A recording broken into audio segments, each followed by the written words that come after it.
guys, welcome back. I'm going to be doing the Winter Wonderland book tag, and this was created by Jack Eats Books, and I saw it on Charlie Reed's channel. Wasn't tagged by anybody that I know of, but I'm going to go ahead and do the tag anyway, and I have my notes here, so I'll be referring to that and looking down at my piles of books occasionally, so I apologize for that. There are just 6 questions. The first one is, what book is so sweet it warms your heart? And for that, I had to go with The Magic of Pinkleton by Casey Hilton. Just an adorable little middle grade book about a wonderful town of Finkleton. Everything is like perfect here. Everyone's happy. The weather's always perfect. The crops that grow in the farms are the biggest and healthiest. It just sounds like a wonderful, perfect little village to grow up in, and I want to visit this. And then there's, of course, the magic that's sort of unveiled as you read the story. It's just a lovely little book, and it's the first in a trilogy, although we're waiting for book 3. But yeah, definitely warmed my heart, and I would recommend that one.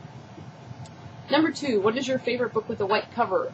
Not too many that I have read that have white covers. I kind of went through a couple of them, and then I suddenly came across one that I couldn't believe I had forgotten about, but it's one of my favorite authors, and it is Jasper Fforde. It's almost hard to see because it's so white.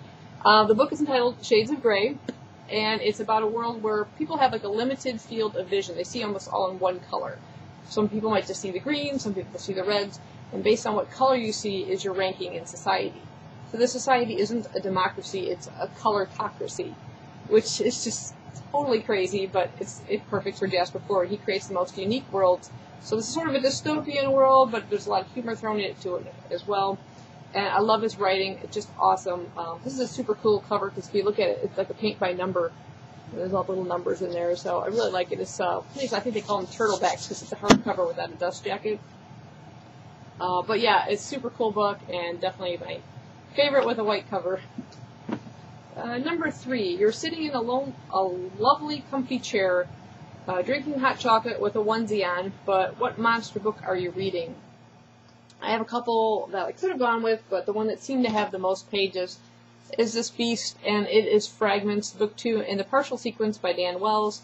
Loved partials, and this is like 564 pages, so a bit daunting. It was either that one or it was going to be Shadows by Ilsa J. Bick, the second book in the Ashes series. Also a monster, but this one beat it out by several more pages, and yeah, I definitely want to continue with this one. I definitely recommend if you're into sort of dystopian, post-apocalyptic type. It's more of a post-apocalyptic book. But really, really great. Book 1. I think there's one of those ebook novella ones I haven't gotten to yet, but then there's also this one. So that would be my monster book in a comfy chair.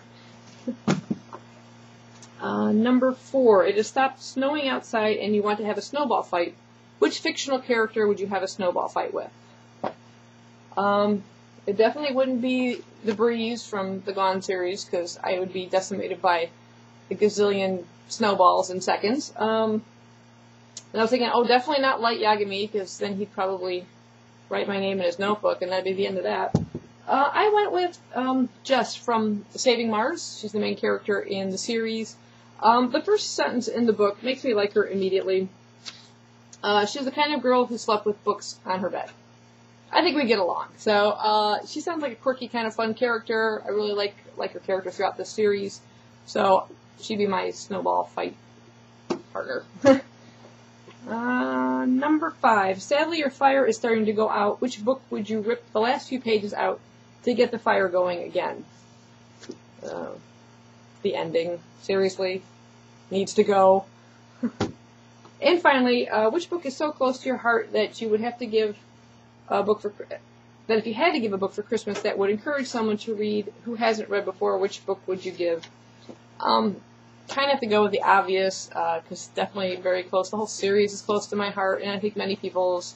I love the writing, the main character. It's particularly book 1, Harry Potter and the Sorcerer's Stone. It's just a kid who, has gone through some big tragedy, losing his parents so young, and then, being raised by his horrible aunt and uncle, and his cousin who keeps picking on him, and then to just have his whole life turned around.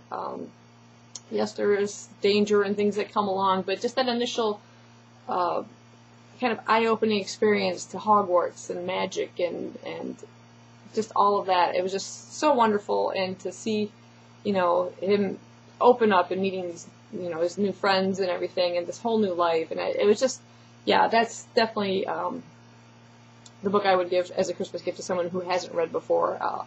Anytime I think anybody who's picked this up is just going to be immediately attached to the series and want to know more about the characters. The writing is just so wonderful that that would definitely get people into reading, I think. So that is the Winter Wonderland book tag, and I'm going to go ahead and tag Ryan at Ryan Reads Books because he just recently sent me a Twitter asking me if I was doing it. So consider yourself tagged. If you haven't done it before, mine posts up.